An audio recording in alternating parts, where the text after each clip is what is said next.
anyemeza ko ndi umunyabyaha ngo ninze negera ku gicaniro ko mbabariwe ndirimbo z'urukundo.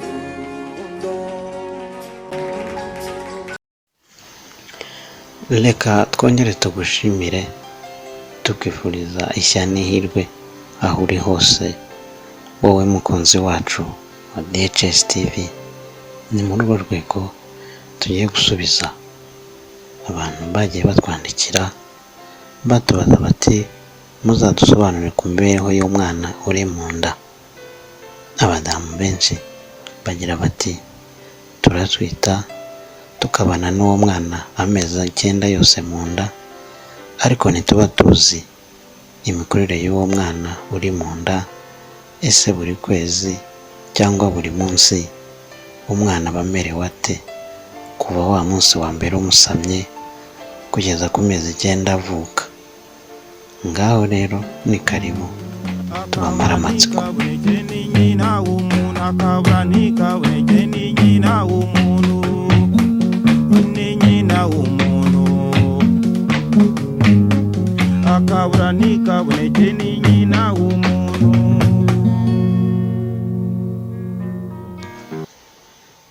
Ubusanzwe kubyara ni ikintu cyiza cyane buri wese yishimira, ndetse bigaragazwa n'uko iyo umubyeyi yibarutse abari aho bavuza impundu, igihe bagahimbarwa bakitera hejuru bakagaragaza ibyishimo pe.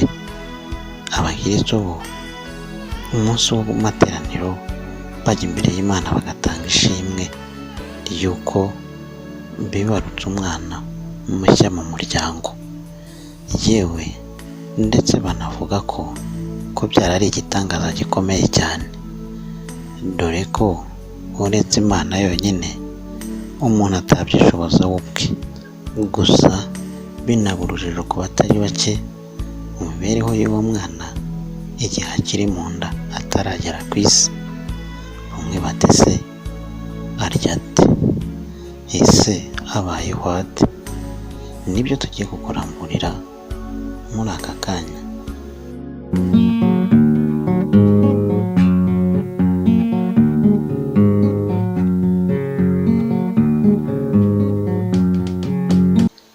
Dore imikurire iranga umwana uri mu nda mu gihe cy'ukwezi kwa mbere. Uko iki gihanguriwe rigenda rikura, rigenda rizengurukwa n'uruhago. Urwo ruhago gake gake rugenda rwuzuramo amazi, ibyo nibyo bita uruhago rw'amazi. Uru kandi runarinda utwo turemangingo tuba turi kugenda dukura. Aha kandi ingobyi y'umwana itangira kugenda ikura. Twibukiranye ko kandi ingobyi y'umwana ariyo itwara intungamubiri izikuye ku mubyeyi izishyikiriza ku mwana uri mu nda, ndetse kandi iyi ngobyi ifasha umwana gusohora imyanda ayihereza mama we. Muri uku kwezi kwa mbere kandi ahazajya isura y'umwana hatangira kwiforoma, hakazaho utuziga tubiri tuzazamo amaso, umunwa n'umuhogo nabyo bitangira gukura. Uturemangingo tw'amaraso kandi natwo dutangira kwiforoma, bityo na sirikirasiyo y'amaraso igatangira. Mu mpera z'icyumweru cya 4 kandi agaheha gato k'umutima kaba kiforomye gatangira gutera byibuza inshuro 65 ku munota.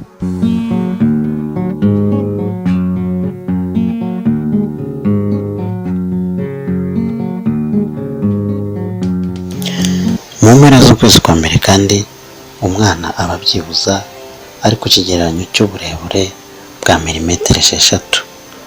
Urumva ko aba ari munsi byibuza y'urubuto rw'umuceri. Yewe urumva ko aba akiri muto rwose. Mu kwezi kwa kabiri ho ibimenyetso by'isura y'umwana bikomeza gukura, buri gutwi kandi gukomeza kugenda gusohoka mu ruhu mu ruhande rw'umutwe, amaguru n'amaboko nabyo bitangira kugenda bisohokamo. Muri iki gihe kandi mu kwezi kwa kabiri nibwo intoki, amano n'amaso nabyo bitangira kwiforoma. Uduheha tw'ubwonko n'andi matisi yose agendanye n'ubwonko hano aba yamaze gukorwa. Urwungano ngogozi ndetse n'urwungano rw'ibyumvirizi bitangira gukura. Amagufwa nayo kandi atangira kugenda asimbura ibyara amakaritiraje. Muri icyo gihe umutwe uba ari munini cyane kuruta ibindi bice byose bisigaye by'umubiri. Ku byumweru 6 umwana umutima we uba ushobora kumvikana, ndetse ku byumweru 8 uwo mwana aba yitwa fetisi aho kwitwa amburiyo. Mu mpera z'ukwezi kwa kabiri umwana aba ari ku kigereranyo cy'uburebure bwa santimetero 2.5 ndetse n'ikigereranyo cy'igipimo byibuze cy'igarama 1.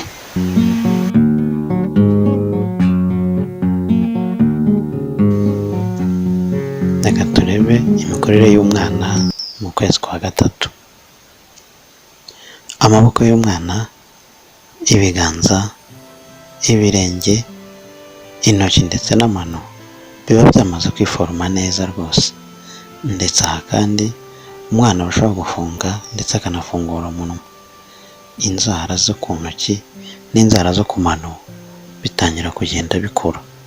Aha ngaha kandi amatwi yo hanze azwi nka ibikobobo by'amatwi nabyo biba byiforomye.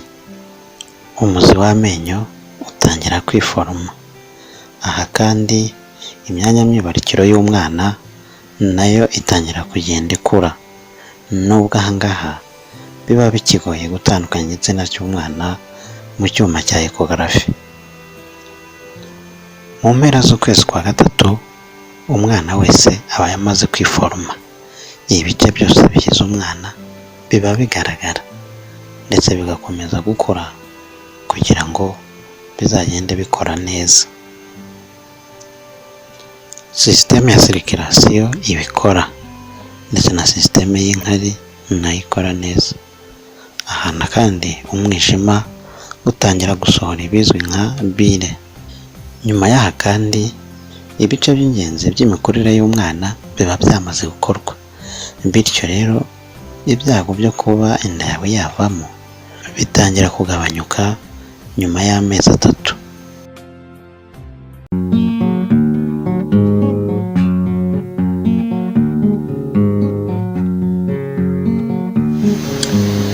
Mu mpera z'ukwezi kwa 3 umwana aba ari ku kigereranyo cy'uburebure bwa santimetero 10.1, naho akaba ari ku kigereranyo cy'igipimo cy'amagarama 28.3.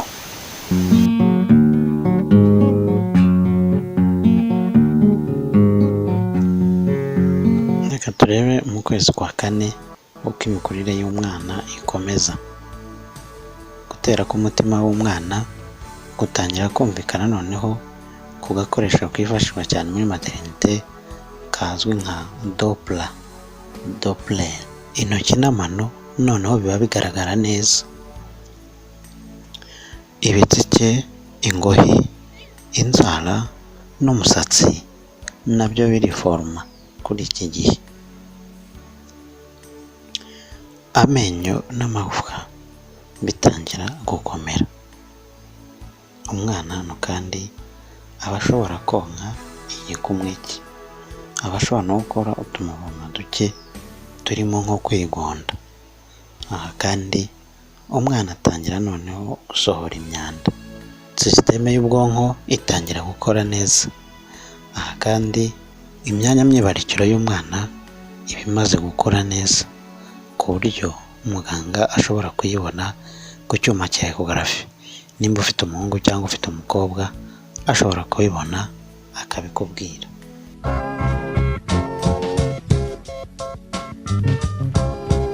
Turebere hamwe imikurire y'umwana uri mu nda mu kwezi kwa gatanu. Iki gihe ushobora kumva umwana wawe ari gukina mu nda. Imisatsi iba itangiye gukora ku mutwe w'umwana. Aha kandi intugu z'umwana n'umugongo bitangira kuzaho udusatsi dutoya. Utu natwo tuba dushinzwe kurinda uyu mwana, ariko utu dusatsi tukazavaho mu cyumweru cya mbere umwana ageze ku isi. Aha kandi uruhu rw'umwana ruba rukikijwe n'amavuta azwi ku izina rya Vernix Caseosa. Aya mavuta nayo arinda uruhu rw'umwana kwa kundi ruba ruri mu mazi cyane. Arinda uruhu kuba rwakangirizwa n'ariya mazi umwana aba arimo, dore ko aba ari menshi azengurutse umwana ahantu hose. Gusa uru ruhu rw'amavuta rugenda rugabanyuka mbere y'uko umwana avuka. Reka turebere hamwe noneho imikurire y'umwana ugeze mu kwezi kwa gatandatu ari mu nda. Aha uruhu rw'umwana ruba rujya kuba umutuku, ndetse imitsi itangira kugaragara urebeye mu ruhu. Intoki n'amano biba bigaragara neza rwose. Ibizwi nk'ibihenene by'amaso bitangira kwitandukanya. Aha ngaha umwana aba ashobora gufungura amaso ye. Aha umwana atangira kumva amajwi yo hanze, akaba yabigaragaza yinyeganyeza ari mu nda, cyangwa se akongera gutera cyane k'umutima we. Bishobotse ko umwana avuka adashyitse kuri iki gihe cy'amezi 6, birashoboka ko yabaho, ariko igihe yaba yitaweho neza muri serivisi zizwi nka intensive care. Imikurire y'umwana uri mu nda mu kwezi kwa 7. Aha umwana akomeza kugenda akura cyane, ndetse akagenda anubaka amasitoke y'amavuta mu mubiri, ibizwi nka fats.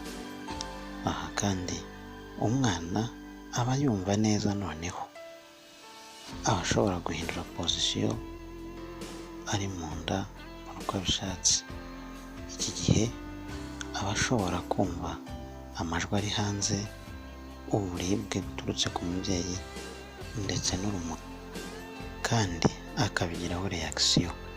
Iyo amazi umwana aba arimo atangira kugenda agabanyuka.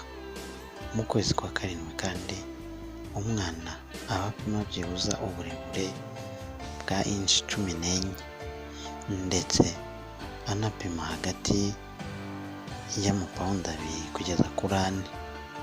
Iki gihe umwana aramutse avutse adahise ashobora kubaho rwose nyuma y'amezi 7 nta kibazo. Ukwezi kwa 8 umwana ari mu nda. Iki gihe umwana aba akomeje kugenda akura cyane, ndetse anakomeza kugenda yongera ya masitoke y'amavuta mu mubiri. Ikindi kandi aha ngaha umwana aba agenda akora muvoma nyinshi, noneho ubwonko bwe buba bukora byihuse muri iki gihe. Umwana kandi aha ngaha aba ashobora kureba ndetse akanumva.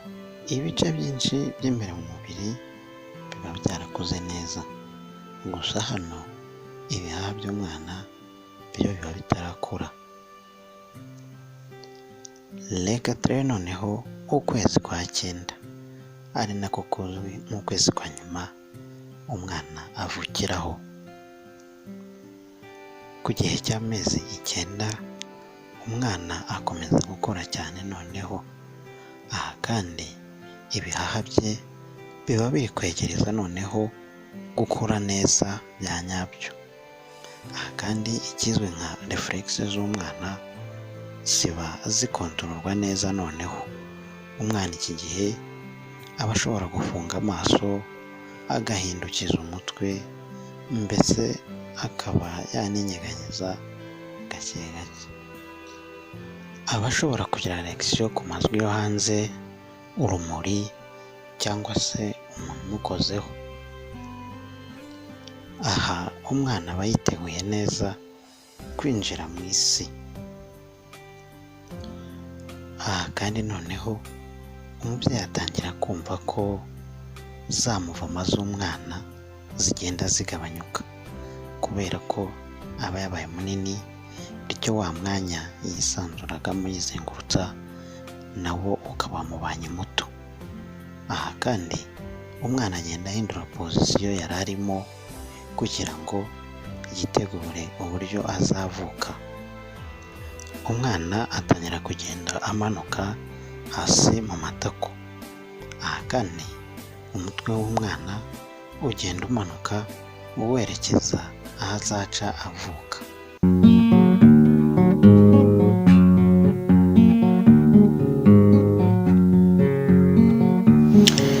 Ku mpera y'amezi 9 umwana wakuze neza adafite ikindi kibazo aba ari ku kigereranyo cy'uburebure bwa santimetero 45 n'ibice 7 ndetse na 50 n'ibice 8. Aba ari kandi ku kigereranyo kiri hagati y'ibiro 2 n'amagarama 500 kugeza ku biro 3. Bivuze ko iyo agiye hasi y'ibyo bipimo tubabwiye cyangwa se akajya hejuru yabyo kiba ari ikibazo. Icyo gihe aba agomba kwitabwaho n'abaganga bitewe n'urwego icyo kibazo kiriho, niba byakabije cyane. Rukundo rwuzuye umutima we mu mahararungu. Turabashimiye rero ababanye natwe muri iki kiganiro, tubibutsa ko mwakora subscribe kuri page yacu ya YouTube ariyo DHS TV Debate for Success, ndetse mugakora like kuri Facebook page yacu ariyo Debate for Success, mukajya munatwandikiraho kuko ariho dukura message zanyu zitubwira icyo tuzabateguriraho. Murakoze, muhorane n'Imana, mubyare mwororoke.